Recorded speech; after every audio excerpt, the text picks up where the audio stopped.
अस्सलाम वालेकुम student, hope so आप सब खैरियत से होंगे। माय नेम इज़ ज़ाफ़रान और आज की इस वीडियो में हम मेथड ऑफ अनडिटरमाइंड कोफिशिएंट्स को डिस्कस करते हैं। मेथड ऑफ अनडिटरमाइंड कोफिशिएंट्स में बेसिकली दो किस्म की अप्रोचेज आती हैं। सबसे पहली सुपरपोजिशन अप्रोच और दूसरी हमारे पास इनहेरिटर ऑपरेटर अप्रोच। अपने पहले वाली वीडियोस में हमने बेसिकली सुपरपोजिशन अप्रोच को डिस्कस किया है और हमने उससे रिलेटेड डिफरेंट किस्म की एग्जांपल्स और क्वेश्चंस भी आपके सामने रखे हैं। आज की इस वीडियो में बेसिकली हम इनहेरिटर ऑपरेटर को यूज करेंगे और हम देखेंगे कि हम किस तरह से non homogeneous differential equation with constant coefficient का हम सॉल्यूशन फाइंड करते हैं। Basically the word inheritor means complete destroy. ये जो आपके पास वर्ड इनहेरिटर है इसका मतलब है कंप्लीट डिस्ट्रॉय, मतलब खत्म कर देना। The differential operator D to raise power n annihilates each of the function 1 x x का square up to so on x की पावर एन माइनस 1। बेसिकली ये जो डी की पावर एन है ये बेसिकली किसके बराबर होता है, इसको हम अंडरस्टैंड कर लेते हैं कि आपके पास जो डी आपके पास ऑपरेटर है this is equal to D की power n, this is equal to D by D की पावर एक्स एन और यहाँ पे एन भी आता है। बेसिकली आपके पास ये जो डी की पावर एन है वो इस nth डेरिवेटिव के बराबर होता है। इसको हम with the help of example जो है वो अंडरस्टैंड करने की कोशिश करते हैं। देखिए आपके पास ये जो वन है, वन को ये जो डी है इनहेरिट करेगा, मतलब ये जो डी है बेसिकली ये अकॉर्डिंग टू दिस फार्मूला। देखिए आपके पास ये जो एन की जगह यहाँ पे वन पुट करें तो D is equal to D by D X, मतलब फर्स्ट डेरिवेटिव की बात हो रही है। जब इस वन का आप फर्स्ट डेरिवेटिव लेंगे तो वो जीरो हो जाएगा। इसी तरह ये जो x है इसका हम सेकंड डेरिवेटिव लेते हैं तो डी स्क्वायर जो है ना वो बेसिकली इस x का इनहेरिटर है, उसको जीरो कर देगा। सिमिलरली x का स्क्वायर जो है इसका इनहेरिटर क्या है, डी क्यूब, मतलब थर्ड डेरिवेटिव जो है वो इसको जीरो कर देगा। इसी तरह हमारे पास यहाँ पे इन जनरल अगर हम लिखें तो x की पावर n माइनस वन जो है उसको d की पावर n जो है ना वो इनहेरिट करेगा और जीरो। दिस मीन्स आपके पास C not plus C one x plus C two x square up to C n minus one x की पावर n माइनस वन। ये जो आपके पास कम्बिनेशन है फंक्शंस का, इस पूरे को आपके पास कौन सा जो इनहेरिटर ऑपरेटर है जो इस सारे को इनहेरिट कर देगा। आपके पास x की जो हाईएस्ट पावर होगी, x की हाईएस्ट पावर को जो इनहेरिटर ऑपरेटर इनहेरिट करेगा वो इनफैक्ट इस सारे कॉम्बिनेशन को इनहेरिट कर देगा। वही चीज यहाँ पे मैंने लिखी है, इसको मैंने वन बोला है, one can be inherited by the operator which inherit highest power of one. मतलब इस वन के अंदर जो x की हाईएस्ट पावर है उस हाईएस्ट पावर वाली टर्म को जो इनहेरिटर ऑपरेटर इनहेरिट करेगा वो ऑफ कोर्स इस सारे कॉम्बिनेशन को इनहेरिट कर देगा। आई होप सो आपको इनहेरिटर ऑपरेटर का ये जो बेसिक आइडिया है इसकी अंडरस्टैंडिंग हो गई है। The differential operator d minus alpha to raise power n inherits each of the following function.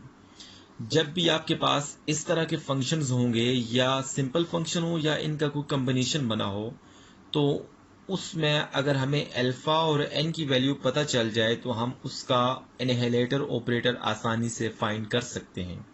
देखें सबसे पहले e to raise power alpha x comma x e to raise power alpha x, similarly x का square into e to raise power alpha x, x का cube e to raise power alpha x up to so on last पे x to raise power n minus 1 e to raise power alpha x।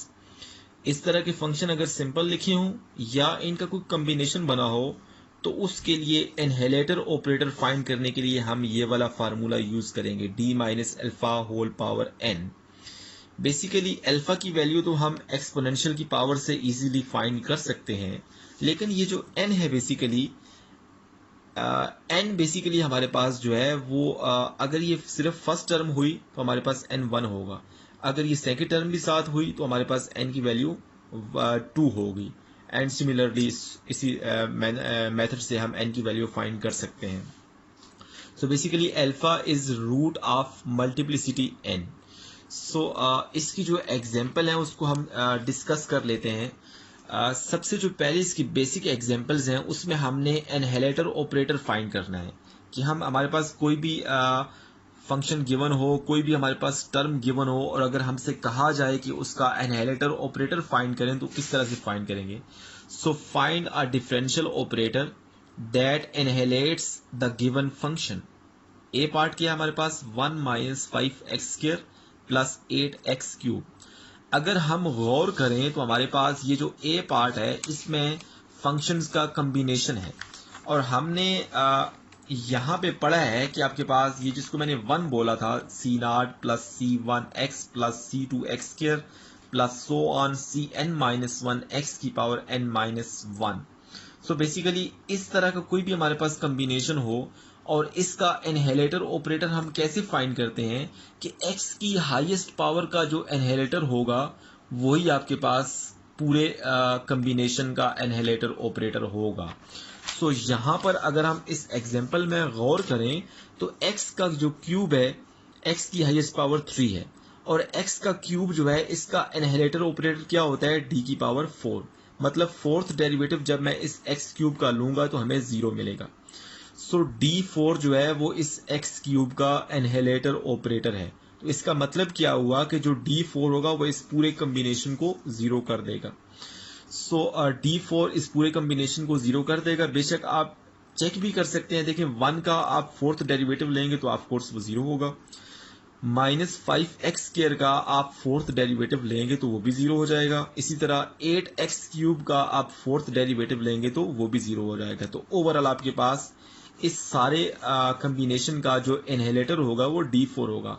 So d4 is required differential operator या इनहेलेटर operator. So next example जरा देखते हैं हम. Next example में हमारे पास जो function है वो क्या है e to raise power -3x. So basically हर वो फंक्शन जिसमें एक्सपोनेंशियल टर्म इन्वॉल्व होगी उसका इनहेलेटर ऑपरेटर हम कैसे फाइंड करेंगे इस फार्मूले से d माइनस अल्फा और whole power n. Basically alpha क्या है, x के साथ जो लिखा होगा वो अल्फा है -3, अल्फा की वैल्यू -3 है और n बेसिकली 1 है क्योंकि आपके पास इस तरह के फंक्शंस में देखिए आपके पास ये पहला function e to raise power -3 ये पहले टर्म आई है तो आपके पास n की वैल्यू आपके पास यहाँ पे 1 होगी. जब ये भी साथ होगा तो n की वैल्यू 2 हो जाएगी, सिमिलरली n की वैल्यू 3 एंड सो ऑन. सो यहाँ पर हमारे पास n की वैल्यू 1 है और अल्फा की वैल्यू हमारे पास -3 है. दोनों वैल्यू को आप इस जनरल फार्मूले में पुट करें. So d minus alpha whole power n इसको जब हम y के ऊपर अप्लाई करेंगे और y बेसिकली हमारे पास क्या है, ये y है. सो y के ऊपर अप्लाई किया लेफ्ट हैंड साइड से और यहाँ पे आप y की वैल्यू पुट कर दें d प्लस. देखिए हमारे पास अल्फा की वैल्यू -3 पुट की तो माइनस माइनस प्लस तो d प्लस 3 आ जाएगा और यहाँ पे पावर में 1 यहाँ पे 1 आता है. सो और यहाँ पे y की वैल्यू हमने पुट कर दी e to raise power -3x. So basically e to raise power -3x का जो इनहेलेटर ऑपरेटर है वो क्या है, d प्लस 3. इसको आप वेरीफाई भी कर सकते हैं. वेरीफाई आप कैसे करेंगे, देखिए हम सबसे पहले इस e to raise power -3x को d से मल्टीप्लाई करते हैं. d से मल्टीप्लाई किया, आप e to raise power -3x को आप 3 से मल्टीप्लाई करें तो ये आ गया. अच्छा अब ये जो आपके पास e to raise power -3x है इसका जो फर्स्ट डेरिवेटिव है जो d है बेसिकली वो फर्स्ट डेरिवेटिव को शो कर रहा है ना. देखिए आपके पास जो d है बेसिकली वो d बाई dx को शो कर रहा है. तो e to raise power -3x का जब मैं फर्स्ट डेरिवेटिव लेता हूं तो वो क्या आता है -3 into E to raise power -3x और यहाँ पे +3 into E to raise power -3x पहले ही है. अब देखें दोनों कैंसिल हो जाएंगे तो 0 इज इक्वल टू 0. मतलब क्या हुआ कि हमने वेरीफाई कर लिया कि d प्लस 3 जो है वो इस टर्म को एनहेलेट कर देगा, 0 कर देगा. So d plus 3 annihilates e to raise power -3x. तो इस तरह से हमने इस टर्म का जो एनहेलेटर ऑपरेटर है वो फाइंड कर लिया. अब जरा एग्जाम्पल नंबर जो 3 है या जिसको मैंने c बोला है उसको भी आप देख लें. इसको मैंने ये हमारे पास y है, y is equal to 4 e to raise power 2x minus 10 x e to raise power 2x. तो बेसिकली इस कम्बिनेशन में इस तरह के फंक्शन में देखिए हमने पहले दो फंक्शन का हमने कम्बिनेशन बनाया है तो n की वैल्यू यहाँ पे 2 होगी. तो हमारे पास देखें e to raise power 2x e to raise power 2x। Alpha हमारे पास 2 है और n हमारे पास वो भी 2 है। जनरल डिफरेंशियल ऑपरेटर क्या होता है, या general form of annihilator operator क्या होता है, d minus alpha to raise power n। सो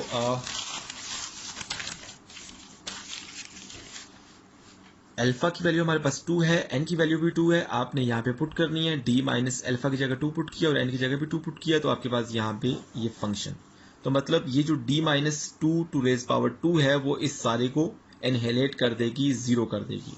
सो इसको आप वेरीफाई भी कर सकते हैं। वेरिफिकेशन हम किस तरह से करेंगे, सबसे पहले हम इसका स्क्वायर ओपन करते हैं। So D square plus 4 minus 4d into वही वाला जिसका हमने एनहेलेटर ऑपरेटर फाइंड करना है, फंक्शन यहाँ पे लिखा। अब आप इन दोनों को मल्टीप्लाई करें। पहले डी स्क्वायर को दोनों से मल्टीप्लाई किया, देखिए मैंने मल्टीप्लाई किया, प्लस 4 को दोनों से मल्टीप्लाई किया, ये प्लस 4 को दोनों से मल्टीप्लाई कर दिया मैंने यहाँ पे डायरेक्ट। फिर माइनस 4d को आप यहाँ पे दोनों के साथ मल्टीप्लाई करें, ये मैंने माइनस 4d इंटू ये पूरा फंक्शन लिख लिया equal to 0। So left hand side और राइट हैंड साइड दोनों 0 आने चाहिए। राइट हैंड साइड तो पहले ही 0 है, अब लेफ्ट हैंड साइड को भी हम 0 प्रूफ करते हैं ताकि ये शो हो जाए कि d माइनस 2 होल स्क्वायर ये इसका एनहेलेटर ऑपरेटर है। सो आपने क्या करना है कि इस पूरी टर्म का डबल डेरिवेटिव लेना है। सो इस पूरी टर्म का मैंने डबल डेरिवेटिव लिया। उसके बाद देखें इसका मैंने फर्स्ट डेरिवेटिव डायरेक्ट ले लिया है। देखें ये क्या हो जाएगा 8e to raise power 2x। इसका फर्स्ट डेरिवेटिव मैंने डायरेक्ट ले लिया था। इस टर्म का फर्स्ट डेरिवेटिव मैंने डायरेक्ट ले लिया है और सेकंड डेरिवेटिव जो बचता है उसको मैंने बाय लिख लिया है। सिमिलरली इस टर्म का भी फर्स्ट डेरिवेटिव ले लें और साथ एक दफ़ा डी जो फर्स्ट डेरिवेटिव है उसको बाय लिख लें। अब ये टर्म तो ऐसे ही रहेगी और लास्ट पर -4 तो ऐसे ही रहा। आप इस टर्म का फर्स्ट डेरिवेटिव लें, इस टर्म का भी फर्स्ट डेरिवेटिव लें और यहाँ पे मैंने मेंशन कर दिया। सो अब ये आपके पास जो 8e to raise power 2x है उसका अगेन से डेरिवेटिव लें तो आपके पास 16e to raise power 2x आ जाएगा। इसका भी आप फर्स्ट डेरिवेटिव लें। फिर आप फर्स्ट डेरिवेटिव लेने के बाद आप कैंसिलेशन करेंगे तो आपके पास लेफ्ट हैंड साइड पे सारी टर्म कैंसिल हो जाएंगी और लेफ्ट हैंड साइड पे 0 बच जाएगा, 0 इज इक्वल टू 0। इसका मतलब क्या हुआ कि d minus 2 whole square is annihilator operator for this function. I hope so आपको ये जो एनहेलेटर ऑपरेटर की अंडरस्टैंडिंग है ये सही तरह से हो गई है। अभी हम जो इस लेक्चर का नेक्स्ट पार्ट करेंगे जो कि हम अगली वीडियो में अपलोड में करूंगा आप लोगों के लिए, उसमें हम नॉन होमोजीनियस डिफरेंशियल इक्वेशन को डील करेंगे। बेसिकली ये जो एनहेलेटर ऑपरेटर है, बेसिकली इस एनहेलेटर अप्रोच को यूज करते हुए हम पर्टिकुलर सॉल्यूशन फाइंड करते हैं किसी भी नॉन होमोजीनियस डिफरेंशियल इक्वेशन का, और जो कंप्लीमेंट्री सॉल्यूशन होता है वो हम करस्पॉन्डिंग होमोजीनियस को सॉल्व करके with the help of auxiliary equation find करते हैं। सो लास्ट पर जब हम जनरल सॉल्यूशन फाइंड करेंगे तो पर्टिकुलर सॉल्यूशन को और कंप्लीमेंट्री सॉल्यूशन को ऐड कर देंगे तो हमारे पास जनरल सॉल्यूशन आ जाएगा। So thank you so much for watching my video.